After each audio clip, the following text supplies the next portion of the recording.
I'll be able to hang in there. What was the injury? My knee. What's going on, guys? It's Justin, and what a week one. Just a phenomenal win by the Green Bay Packers in an absolutely dominating fashion.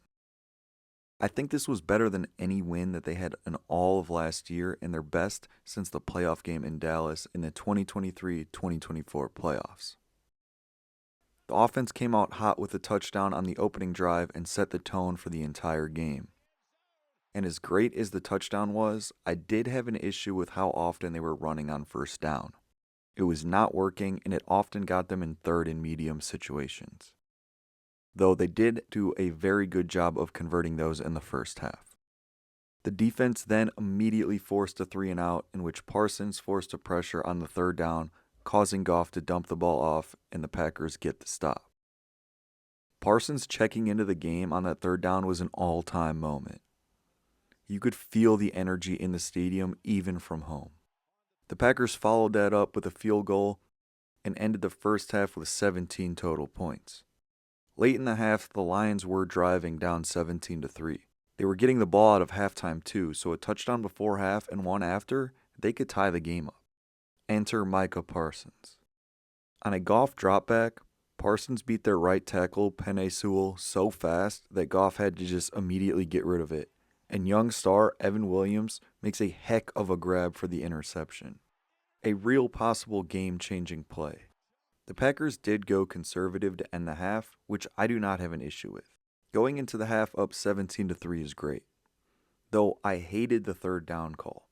It was 3rd and 1 with 28 seconds left in the half, and the Packers run Josh Jacobs out of a pseudo-wildcat formation for no gain. The Lions then use one of their 3 timeouts. I think the Packers should have just passed the ball on third down. It would have been way different if the Lions had 1 timeout, but they did have all 3. If it's an incomplete pass, the clock stops with about 20 seconds left. I don't think the Lions could even use all 3 timeouts in 20 seconds.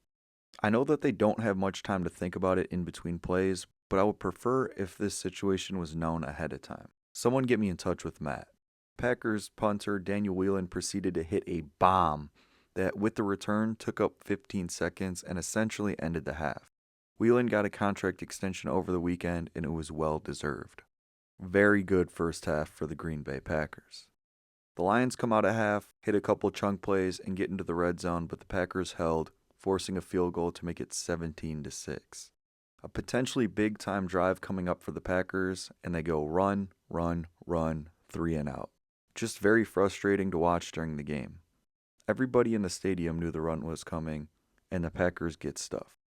It's very easy to sit on the couch and critique play calling, but I've always had an issue with Matt LaFleur's consistency, and Sunday was no different.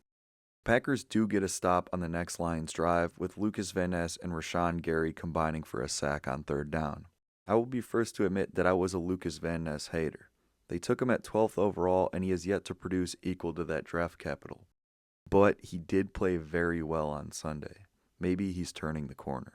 Now, I'm not trying to specifically talk about each drive, but there are important things that I do want to mention in each one.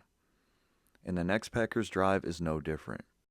Jordan Love almost throws an interception on second down. Then he does throw an interception that may have been a pick six on third down. I don't get why he continues to have these terrible plays. It happens way too often. Especially with this new defense, he just needs to take care of the ball. If the pick six stands, it would have completely flipped the tide of the game. A couple drives later, Daniel Whelan pins the Lions inside of their own 10, and the Lions end up losing 7 yards and punt deep within their own end zone. The Packers take care of the short field to go up 24-6. Extremely complimentary football between all 3 phases. Something that I don't know if I've ever said about the Packers before. The Lions then very quickly go 4-and-out, essentially ending the game. Like I said, a dominant performance all around. The defense is legit. This is a Super Bowl caliber defense. The Micah Parsons impact is real, and he makes everybody else better, just elevating their level of play.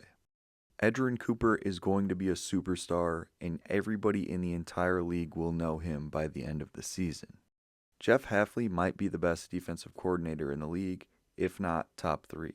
and next year he might be a head coach, so the Packers better make the most of this season. Two issues on the defense I do have. Javon Bullard and Keyshawn Nixon are the weak links. They are not good in coverage.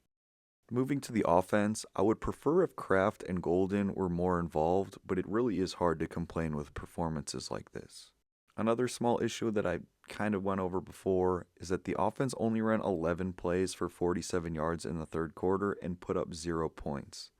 This just cannot happen. You cannot go stretches of the game without scoring. Jayden Reed did have a drop, which isn't surprising considering he was in the top 5 of drops in the entire NFL season. He needs to figure this out. Those are all just small nitpicks, but the major thing coming out of this game on the offensive side is that Zach Tom got injured and he will likely miss week 2 with the short turnaround. Kinner did step in for him and was serviceable, so hopefully he will be able to do a good job on Thursday. Anthony Belton also got some work, but I think that was strictly for experience. The last issue I had is that Matt LaFleur had yet another dumb challenge. I don't know who his challenge guy is or if he has one, but this guy needs to be fired and Matt can pick anyone else from Twitter and they do a better job. Like I said, just a few small things, keeping this from a perfect performance, but it was pretty dang dominant and I would not complain if every single game went this way. The Packers host the Commanders on Thursday night in week 2. Led by Jaden Daniels, the Commanders went to the NFC Championship game last year. The Packers get the 15-win Lions and the Commanders in the first 2 weeks. Not cool by the schedule makers, but at least they're at home, and 2 dominant wins would be very cool. Check out my YouTube short on game day for a prediction, but I will give a little hint. I think the Packers improve to 2-0.